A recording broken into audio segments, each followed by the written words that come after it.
देखो बच्चे, आज हम करेंगे फिजिकल प्रॉपर्टीज ऑफ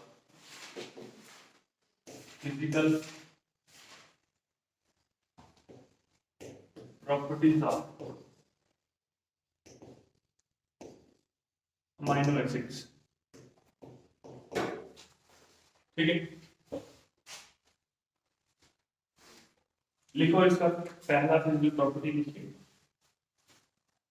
कहते हैं कि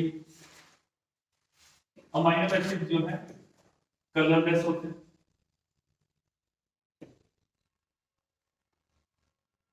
क्रिस्टलाइन होते हैं,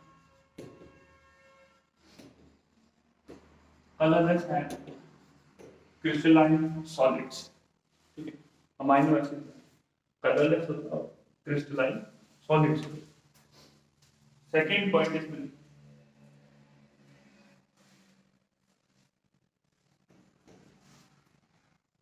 इसमें लिखिए नॉन वोलाटाइल होते हैं। थर्ड पॉइंट इसमें आप लिखते हैं इनसॉल्युबली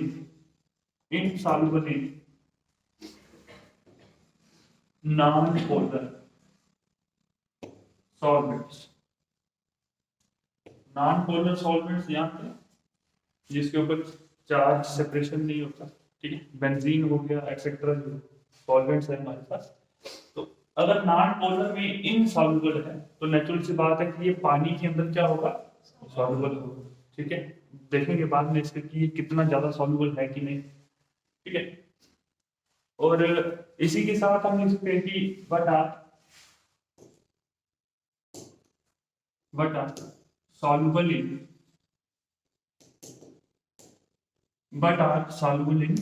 वाटर, कि ये पानी के अंदर जो है वो सॉल्युबल होते हैं।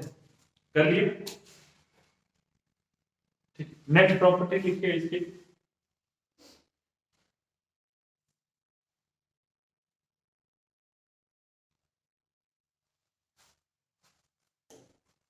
नेक्स्ट प्रॉपर्टी देखिए, कैसे कि जो अमाइनो एसिड्स हैं हमारे पास, अमाइनो एसिड्स, इसमें बच्चे आपके दो डिफरेंट ग्रुप्स होते हैं। एक हमारे पास कौन सा ग्रुप है, बेसिक ग्रुप है। एक हमारे पास कौन सा ग्रुप है, एसिडिक ग्रुप है। बेसिक ग्रुप कौन सा है हमारे पास, NH2। एसिडिक ग्रुप कौन सा है, COOH। तो अमाइनो एसिड में ये दोनों ग्रुप होते हैं कि नहीं।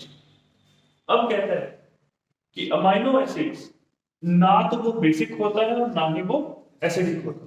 ठीक है, ये दोनों एक बेसिक ग्रुप और एक एसिडिक ग्रुप, ये दोनों आपस में एक दूसरे को क्या करते हैं, न्यूट्रलाइज करते हैं। क्या करते हैं, एक दूसरे को ये न्यूट्रलाइज करते हैं। ठीक है, कैसे न्यूट्रलाइज करेंगे, लेट अस सी।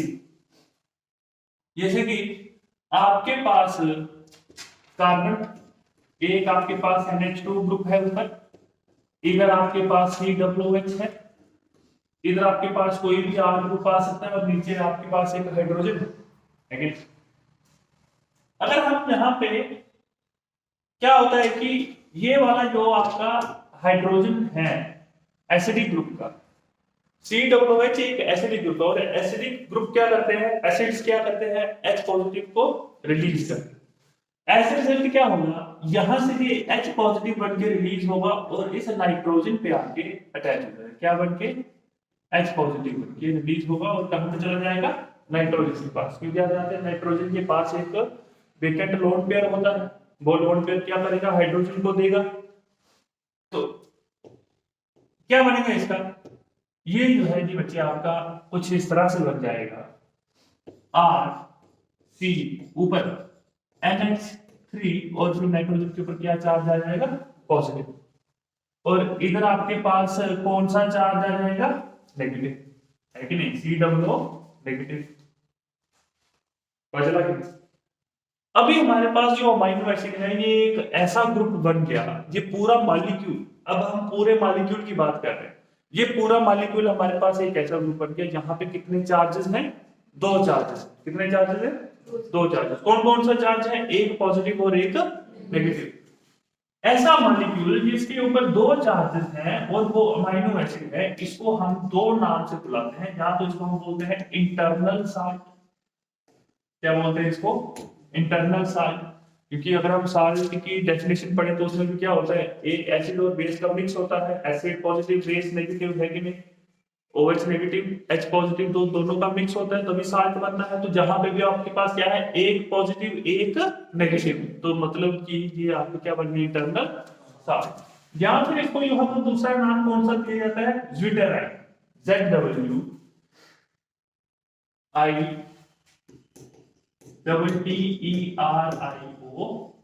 क्या नाम दिया जाता है इसको, ज्विटेराइन। ठीक, लिख लीजिए इतना सर, इंटरनल साल्ट या फिर ज्विटेराइन इसको बोला जाता है। ठीक है, क्लियर हो जाता है? चलिए आगे, लिख लिया, हो गया?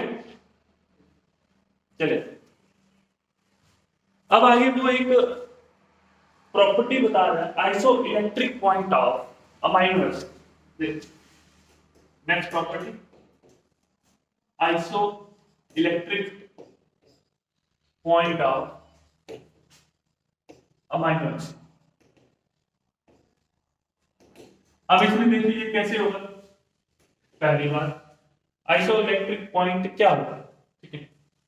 उसके लिए हमको थोड़ा सा इसकी बैकग्राउंड में जाएंगे। क्या आप एक अमाइनो एसिड को कंसीडर करिए, तो अमाइनो एसिड अभी हमारे पास कैसा है, ये कुछ ऐसा है, RC, ऊपर NH3 पॉजिटिव। अगर आपने NH3 लिया है तो वो क्या बन जाएगा, पॉजिटिव बन जाएगा। ठीक है, अगर NH2 है तो फिर तो कुछ भी नहीं, और जहां से H निकला है तभी तो NH2 के पास 3 बन गया है कि नहीं? अभी इसके बाद वो कंसीडर करते हैं कि लेट अस से आप ये अमाइनो एसिड है जिसको हम इंटरनल साल्ट या फिर ज्विटेराइन बोलते हैं, इसको आप एक कोई मीडियम में ले लीजिए। लेट अस से पहले कौन सा मीडियम ले लेते हैं, लेट अस से पहले हम मीडियम ले लेते हैं, एसिडिक मीडियम ले लेते हैं। ठीक है, कौन सा मीडियम ले लेते हैं, एसिडिक मीडियम। तो लेट अस से आप इसको एक एसिडिक मीडियम में ले लेते हैं। एसिडिक मीडियम मतलब कि एक dilute हाइड्रोक्लोरिक एसिड में डिसॉल्व कर दिया, dilute H2SO4 में डिसॉल्व कर दिया, कुछ ऐसा है। ठीक है, एसिडिक मीडियम में इसको लेके उसके बाद में क्या करेंगे, देखिए एसिडिक मीडियम में क्या होगा, जो मीडियम एसिडिक है उसके अंदर कौन से ज्यादा आयंस होंगे, H पॉजिटिव आयंस होंगे, और H पॉजिटिव आयंस कहां पे आके अटैक करेगा, नेगेटिव पे। कहां पे आके अटैक करेगा, नेगेटिव पे। तो एज ए रिजल्ट आपका यहाँ पे क्या बनने वाला है, ये कुछ इस तरह से बन जाएगा कि CRC, ऊपर NH3 पॉजिटिव ही रहा, लेकिन अब इसके पास COH लग गया। ये H अभी कहां से आया, जो एसिडिक मीडियम है, कहां से आया, जो एसिडिक, नीचे H नहीं लगाया हमने इधर। ठीक है, तो यहाँ पे एसिडिक मीडियम है। कहता है कि इन एसिडिक मीडियम में जो आपका ये वाला ग्रुप है, यानी कि अमाइनो एसिड जो है, amino acid it act as a cation. क्या एक्ट कर रहा है, एज ए। अब देखो इसमें से कौन सा चार्ज रह गया, सिर्फ और सिर्फ पॉजिटिव चार्ज रह गया, तो क्या एक्ट करेगा, एज ए कैटायन। तो चला कि नहीं? कहता है कि अगर ये एज ए कैटायन एक्ट कर रहा है तो ऑन अप्लाइंग इलेक्ट्रिक फील्ड, इसके आगे ऑन अप्लाइंग इलेक्ट्रिक फील्ड, जब हम इसको इलेक्ट्रिक फील्ड अप्लाई करेंगे तो फिर क्या होगा, उसके बाद इट विल, मतलब कि जो मॉलिक्यूल है आपका ये amino acid, it will run towards, कौन से रॉड के पास दौड़ेंगे, run towards cathode, run towards cathode, या फिर रन कीजिएगा माइग्रेट, आप लिख सकते हो माइग्रेट, मतलब कि चला जाएगा। किसके पास जाएगा, कौन सी रॉड के पास जाएगा, जिस रॉड के ऊपर कौन सा चार्ज होगा, नेगेटिव चार्ज, क्योंकि ओवरऑल कौन सा चार्ज है, पॉजिटिव। कौन से चार्ज के पास दौड़ेगा, जिसके पास क्या होगा, नेगेटिव। और आप जानते हैं कैथोड उल्टा, मतलब कि नेगेटिव चार्ज होता है कैथोड के ऊपर। ये कौन से चार्ज के पास दौड़ा, कैथोड के पास दौड़ा। बचला भी नहीं। समझ आया जी? फटाफट बता दो।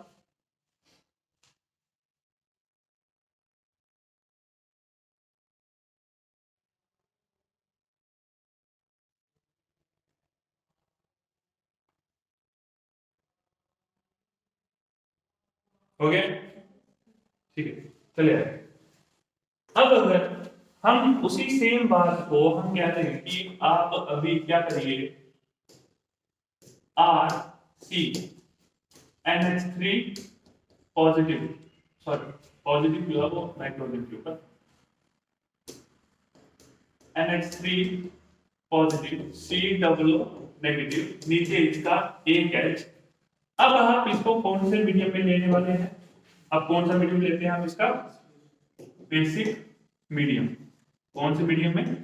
Basic medium. तो बेसिक मीडियम में आपके कौन से आयन होते हैं? नेगेटिव आयन्स होते हैं। तो नेगेटिव आयन जो है वो कौन सी साइड में माइग्रेट करेंगे? NH3। तो NH3 वाली साइड जब ये माइग्रेट करेंगे तो आपका यहां से NH3 है, इसके ऊपर पॉजिटिव चार्ज है, मतलब कि अगर बाहर से कोई एक OH नेगेटिव आता है, ध्यान से देखिएगा, अगर बाहर से क्या कर रहा है, कोई एक OH नेगेटिव आयन आ रहा है, ठीक है, लेटर से कंसीडर कर लो कोई भी बेसिक मीडियम, मतलब कि NaOH CaOH 2 टाइम्स कुछ भी बेसिक कोई एक मीडियम ले लीजिए, OH नेगेटिव आयन आ रहा है, इसके ऊपर पॉजिटिव चार्ज है, मतलब यहां से एक H जो है वो रिमूव कर लेगा, एक H यहां से रिमूव कर लेगा और कहां पे चला जाएगा? OH नेगेटिव के पास। तो ये क्या बन जाएगा? H2O। तो मतलब H2O यहां से बाहर निकल जाएगा, पीछे क्या रहेगा आपके पास? NH2। क्या रह जाएगा पीछे? तो मतलब RC, ऊपर आपके पास क्या बन जाएगा? NH2, और इधर आपके पास COO नेगेटिव और नीचे H है कि नहीं? अब आपके पास ये कौन सा आयन बन गया? ये क्या बन गया आपके पास? this will act as anion। ये क्या एक्ट करेगा? As a anion. और अगर ये एनाइन है, ऑन अप्लाइंग क्या? ऑन अप्लाइंग इलेक्ट्रिक फील्ड, जब हम इसके ऊपर इलेक्ट्रिक फील्ड अप्लाई करेंगे, इट विल माइग्रेट टूवर्ड्स, कौन सी साइड भागेगा? अगर ये नेगेटिव है तो पॉजिटिव की साइड भागेगा, तो मतलब पॉजिटिव कौन सा होता है आपका? एनोड। ठीक है कि नहीं? कौन सी साइड भागेगा? ये एनोड की साइड भागेगा। पता चला कि नहीं? हो जाए? ठीक है, आगे चले। चलिए देखिए, अब आपके पास लास्ट इसमें केस आता है, केस नंबर 3, कि क्या अगर आप इस RC NH3 positive COO negative, अगर आप इसको एक न्यूट्रल मीडियम में लेते हैं, किसमें लेते हैं? एक न्यूट्रल मीडियम, यानी कि जो आपका pH है वो आपका कितना होना चाहिए? लगभग 7 होना चाहिए। pH जो है वो कितना होगा? लगभग 7। तो आगे पीछे हो सकता है पॉइंट्स में। इस केस में आपका ये वैसा का वैसा ही रहेगा। तो हम आगे क्या लिखने वाले हैं? In this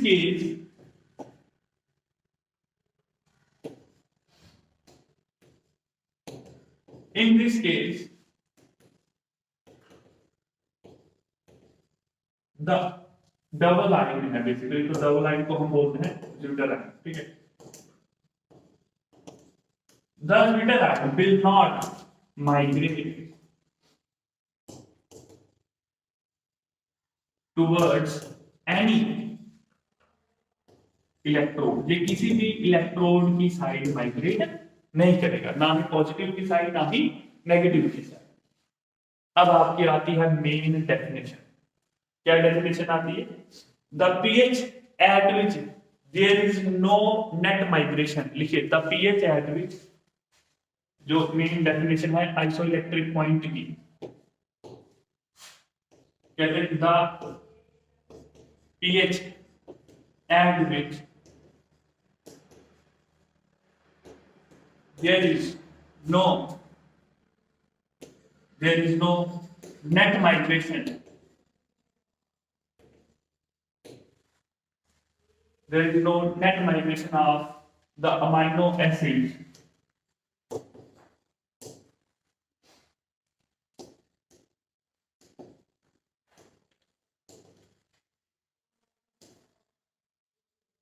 under the influence of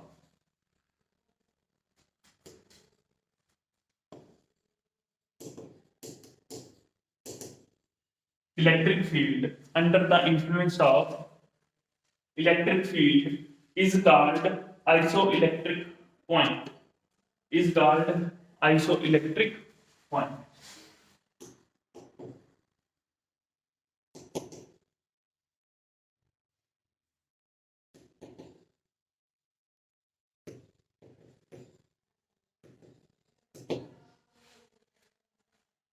ठीक है, तो वो जो एक हम मीडियम लेंगे जहां पे पीएच जो है वो ऑलमोस्ट 7 होगा या फिर 7 से कम ज्यादा जो भी आपका पीएच आएगा,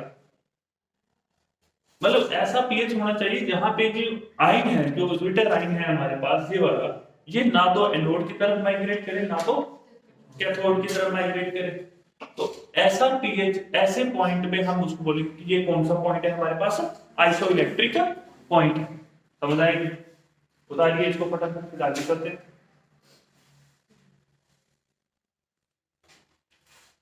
चलिए उतार दिया, ठीक है, चलते हैं। देखिए लास्ट फिजिकल प्रॉपर्टी, इसकी लास्ट फिजिकल प्रॉपर्टी जो है वो हम करेंगे इसकी कॉन्फ़िगरेशन के बारे में। ठीक है, कॉन्फ़िगरेशन में हमने ग्लूकोज में एक चीज की थी कि हम सबसे छोटा जो है वो ग्लिसरॉल्डिहाइड को देखते हैं। ग्लिसरॉल्डिहाइड आपका COOH, COH और नीचे CH2OH, ठीक है, और इधर ये आ गया आपका ग्लिसरॉल्डिहाइड। ठीक है, ग्लिसरॉल्डिहाइड जो है अगर आपका OH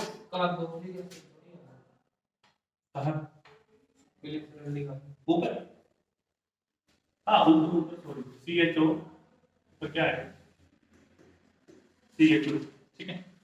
तो लास्ट कार्बन से एक ऊपर वाला कार्बन है कि नहीं, इस वाले कार्बन को हम चेक करते हैं कि OH आपका राइट साइड है कि लेफ्ट साइड है। तो अगर आपका राइट साइड है तो हम उसको क्या लिखते थे, D। D मतलब कि डेस्ट्रो नहीं है, ना ही डेस्ट्रो लिथो वाला कॉन्सेप्ट नहीं है। D जो है इसकी कॉन्फ़िगरेशन कहां से चेक करते हैं, जो लास्ट वाला कार्बन उसके एक ऊपर वाला कार्बन उस पे चेक करते हैं।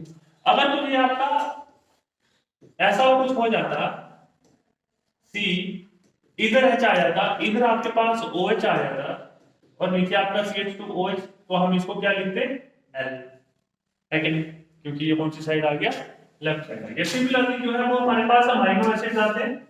अमाइनो एसिड जो है ये आपके पास कुछ इस तरह से होगा कि C ऊपर जो है वो आपके पास COOH रहता है, इधर आपके पास H रहेगा और इधर आपके पास NH2 आएगा और नीचे क्या रहेगा आपके पास R रहेगा। ठीक है, ये कुछ इस तरह से लिखा जाएगा। और जहां पे ये पोजीशन को किसकी देख रहे हैं, ये NH2 की। NH2 जो है वो जहां पे कौन सी साइड में है, लेफ्ट साइड में है, इसलिए इसको हम लिखेंगे L अमाइनो एसिड। क्या लिखेंगे इसको, L अमाइनो एसिड। ठीक, इसकी कॉन्फ़िगरेशन जो है वो क्या रहेगी, L। तो आपने देखा कि मोस्टली जो ग्लूकोज, फ्रक्टोज, सुक्रोज जो हमारे थे वो मोस्टली कौन सी कॉन्फ़िगरेशन में रहते थे, D की कॉन्फ़िगरेशन में रहते थे। और आपके जो अभी प्रोटीन्स बनेंगे वो उसकी कॉन्फ़िगरेशन क्या है, आपकी L है, क्योंकि अमाइनो एसिड से ही तो क्या बनेंगे, प्रोटीन्स बनेंगे। तो उसकी कॉन्फ़िगरेशन आपके पास क्या है, L है। पता चला कि नहीं?